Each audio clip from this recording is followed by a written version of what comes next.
Guys, ഇന്നലെ കോൺവൊക്കേഷനൊക്കെ കഴിഞ്ഞ് രാവിലെ എത്തിയായിരുന്നു.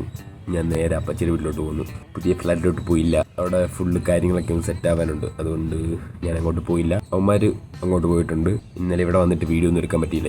എനിക്ക് നല്ല ക്ഷീണം ഉണ്ടായിരുന്നു. ഞാൻ കയറി കിടന്ന് ഉറങ്ങി. അപ്പച്ചി ബിരിയാണിയൊക്കെ വെച്ച് തന്നു. ബിരിയാണിയൊക്കെ കഴിച്ച് വീണ്ടും കയറി കിടന്നുറങ്ങി. അങ്ങനെ ഇന്നലെ ഫുള്ള് ക്ഷീണമൊക്കെ മാറ്റിയിട്ട് ഇന്നിപ്പോൾ രാവിലെ എണ്ണീറ്റിട്ടുണ്ട്.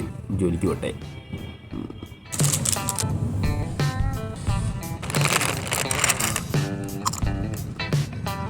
ഇത് പ്രാന്തല്ലേ, ഒരു വെയിലത്ത് വന്നിരുന്ന് കോഫി കുടിക്കാനായിട്ട്. ചിപ്സ് കൊള്ളാം, നല്ല രസമുണ്ട്. പൊതുജന മധ്യത്തിൽ ബ്ലോഗ് ചെയ്യാനുള്ള തൊലിക്കട്ടി ഉണ്ടാക്കിയെടുക്കണം ഗൈസ്. എനിക്കത് കുറേശ്ശെ ആയി വരുന്നുണ്ട്, എന്നാലും കുറെ ഇമ്പ്രൂവ് ആവാനുണ്ട്. എല്ലാ കാര്യങ്ങളും തുടർച്ചയായിട്ട് ചെയ്തല്ലേ അതിൽ പെർഫെക്റ്റ് ആവാൻ പറ്റുമോ. ഇമ്പ്രൂവ്മെന്റ് ഉണ്ട്, അതെനിക്ക് മനസ്സിലാവുന്നുണ്ട്. ആൾക്കാരുടെ അടുത്ത് ക്യാമറ ഓണാക്കി തിരിക്കേണ്ട നേരെ പിടിക്കാൻ പോലും എനിക്ക് ധൈര്യമില്ലായിരുന്നു. അപ്പോൾ അത്യാവശ്യം കുറച്ച് കാര്യങ്ങളൊക്കെ പറയാൻ പറ്റുന്നുണ്ട്. ഞാൻ പ്രതീക്ഷിച്ച ലെവലിനൊട്ട് ഉയർന്നിട്ടില്ല. സമയമുണ്ടല്ലോ, പതിയെ ഇമ്പ്രൂവ് ആകാം. 9:30 ഞാൻ പോട്ടെ, വേഗം ചെല്ലട്ടെ. ഇപ്പോൾ ട്രെയിനിങ് തുടങ്ങും, പിന്നെ കാണാം.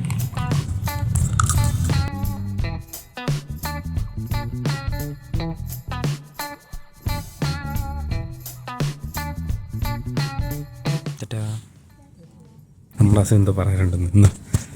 പുതിയ റൂമിലേക്ക് ഷിഫ്റ്റ് ചെയ്ത് അവിടെ ടേബിളും ബെഡും ഒന്നും ഇല്ല. ഇവനെന്ത് ചെയ്തെന്നറിയോ, നമ്മളെ പറ്റിച്ച് അവൻ്റെ അപ്പച്ചിയുടെ വീട്ടിൽ പോയി ഇരിക്കുക. ഇത് ഞങ്ങൾ അവിടുന്ന് അനുഭവിക്കുക ഒന്നും ഇല്ലാതെ. ഇപ്പോൾ അപ്പച്ചിയുടെ വീട്ടിലായതുകൊണ്ട് വരിക, വയറ് നിറച്ച് ഫുഡ് കഴിക്കുക, എന്നിട്ട് സുഖമായിട്ട് കയറി കിടന്നുറങ്ങുക. ഇത് തന്നെ പരിപാടി. അവിടെ പോയി കഴിയുമ്പോഴാണ് ഇതെല്ലാം മിസ് ചെയ്യാൻ പോകുന്നത്. കയറി വരുന്ന ഫ്രണ്ടിൽ ഫുഡ് കാണൂല. അപ്പോൾ ഒരാഴ്ച ഞാനിവിടെ ഇങ്ങനെ സുഖിച്ച് തിന്ന് കിടന്നുറങ്ങി ജീവിക്കാം.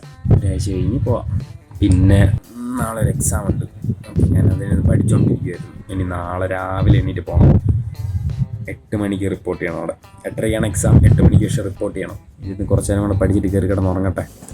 രാവിലെ ചിരട്ടപ്പുട്ട്, പഴം, ചായ, പഞ്ചസാര കഴിച്ചിട്ട് ജോലിക്ക് പോട്ടെ. ഇന്ന് എക്സാം ആയതുകൊണ്ട് നേരത്തെ പോകണം. വണ്ടി എടുത്തുകൊണ്ട് പോകാമെന്ന് വിചാരിച്ച, പക്ഷേ കസിന് കോളേജിൽ പോകണം. അപ്പോൾ അവന് വണ്ടി വേണം, അതുകൊണ്ട് വണ്ടി എടുത്തില്ല. ലേറ്റ് ആകുമെന്ന് വിചാരിച്ചാണ് രാവിലെ 7 മണിക്ക് തന്നെ വീട്ടിൽ നിന്ന് ഇറങ്ങിയത്. അത്ര നേരത്തെ ഇറങ്ങേണ്ട ഒരു ആവശ്യമില്ലായിരുന്നു. ഇന്ന് അരമണിക്കൂർ തേച്ച് എടുത്തില്ല കേട്ടോ. അരമണിക്കൂർ ഒന്ന് മുന്നേ ഇങ്ങെത്തി. ഇനി 8:30 വരെ വെയിറ്റ് ചെയ്യണം. ഇവിടെ എങ്ങും ആരും വന്നിട്ടൊന്നുമില്ല. അപ്പോൾ എക്സാമിൻ്റെ കാര്യം പറയാനാണെങ്കിൽ എന്തൊക്കെയോ നോക്കിയിട്ടുണ്ട്. വരുന്നിടത്ത് വെച്ച് കാണാം. എല്ലാ എക്സാമും അങ്ങനെയൊക്കെ തന്നെ. എക്സാം വരുന്ന സമയത്ത് എനിക്ക് ഭയങ്കര ഉറക്കമായിരിക്കും. എനിക്കറിയില്ല, ഇനി സ്ട്രെസ്സ് ഞാൻ പോലും അറിയാതെ സ്ട്രെസ്സ് കൂടുന്ന കാരണം ഞാൻ കിടന്ന് അത് കോമ്പൻസേറ്റ് ചെയ്യാൻ വേണ്ടി ഞാൻ കിടന്ന് ഉറങ്ങുന്നതാണോ എന്ന് എനിക്ക് നല്ല ഡൗട്ടുണ്ട്.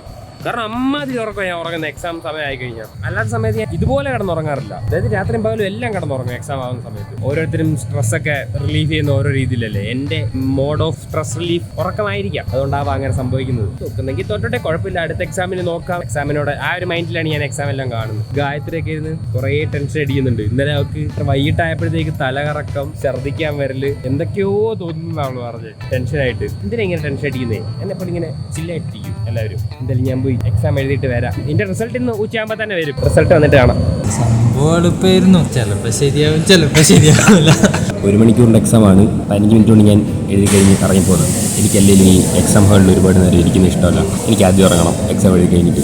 പണ്ടോട്ടേ ഉള്ളൊരു ശീലമായിട്ട് എങ്ങനെയെങ്കിലും പെട്ടെന്ന് എഴുതി എടുത്തിട്ട് ആദ്യം തന്നെ എക്സാം ഹാളിൽ ചാടണം. ഇത് MCQ വേണ്ടി പിന്നെ പറയണ്ടല്ലോ. 30 ക്വസ്റ്റ്യനുള്ളിൽ ചറപറാന്ന് ക്ലിക്ക് ചെയ്തിട്ട് ഇറങ്ങിപ്പോകുന്നു. ഞങ്ങളിത് ഇതേ സെയിം എക്സാം 2 തവണ മുന്നേ എഴുതിയതാണ്. ഇതേ സെയിം അല്ല, നമ്മൾ വേറെ ഡിപ്പാർട്ട്മെന്റിലായിരുന്നു. അന്നേരം ഇതുപോലത്തെ 2 എക്സാം ഉണ്ടായിരുന്നു. അത് ഭയങ്കര ടഫായിരുന്നു. അതിനകത്ത് 4 കോഡിംഗ് ക്വസ്റ്റ്യൻ. ആ കാര്യം പറയുന്ന വ്ളോഗ് വേറൊരു വ്ളോഗിൽ വീഡിയോ എടുത്തിരുന്നു. അതെ, അത് 2 മാസം മുന്നേ എടുത്തതാണ്. അതെ, അതിന് എപ്പോൾ വരുമോ, ഇത് വന്നിട്ടാണ് അത് വരുമോ, അത് വന്നിട്ട് ഇത് വരുമോ, നമുക്ക് കണ്ടറിയാം. ഞാൻ പോയി ജയിക്കുമോ ഇല്ലയോ, നിങ്ങൾക്ക് എന്ത് തോന്നുന്നു? ഉച്ചയ്ക്ക് എന്തായാലും റിസൾട്ട് വരുമല്ലോ, അപ്പോൾ അറിയാം ഞാൻ ജയിച്ചോ തോറ്റോന്നൊക്കെ. ഹംറാസിക്ക എക്സാം ജയിച്ചു. ഞാൻ താഴെ പോയിട്ട് നോക്കട്ടെ. ഹംറാസിക്കയുടെ ഫോണിനകത്ത് കമ്പനിയുടെ മെയിലെല്ലാം വരും. അതുകൊണ്ട് നേരത്തെ അറിഞ്ഞതാണ്. താഴെ പോയിട്ട് റിസൾട്ട് നോക്കിയിട്ട് നമുക്ക് നല്ല കപ്പലിൻ്റെയൊക്കെ അടിച്ചിരിക്കുക ക്ലാസ്സിൽ.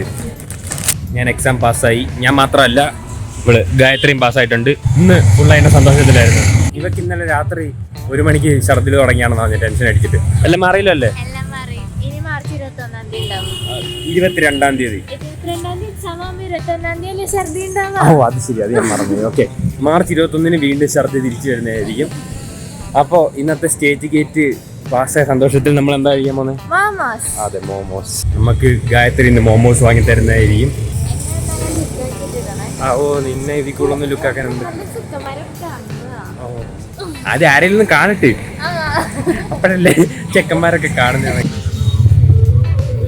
ഗൈസ്, പനി മാറി, സന്തോഷമുള്ള കാര്യം തന്നെ. ഇപ്പം തലവേദനയില്ല, മൂക്കടപ്പില്ല, തൊണ്ടവേദനയില്ല, എല്ലാം സെറ്റായി. പക്ഷെ അതിൻ്റെ കൂടെ എൻ്റെ പഴയ ഊള സൗണ്ടും തിരിച്ചു വന്നു. പനി ഉണ്ടായിരുന്ന ഒരു 1.5 ആഴ്ചക്കാലം എന്ത് നല്ല സൂപ്പർ സൗണ്ടായിരുന്നു, നല്ല ഘനഗാംഭീര്യമുള്ള സൗണ്ട്. എനിക്ക് തന്നെ എൻ്റെ ശബ്ദം കേട്ടിട്ട് എന്നോട് ആരാധന തോന്നി. അമ്മാതിരി സൗണ്ടായിരുന്നു. എന്ത് ചെയ്യാനാ, പനിയുടെ കൂടെ സൗണ്ടും പോയി. സൗണ്ട് പെർമനൻ്റലി അങ്ങനെ ആക്കാൻ എന്തെങ്കിലും വഴിയുണ്ടോ? ഇനിയുള്ളത് വെച്ച് അഡ്ജസ്റ്റ് ചെയ്യാം. അടുത്ത പനി വരുന്നവരെ വെയിറ്റ് ചെയ്യാം, എൻ്റെ തന്നെ സെക്സി വോയിസ് കേൾക്കാൻ വേണ്ടി.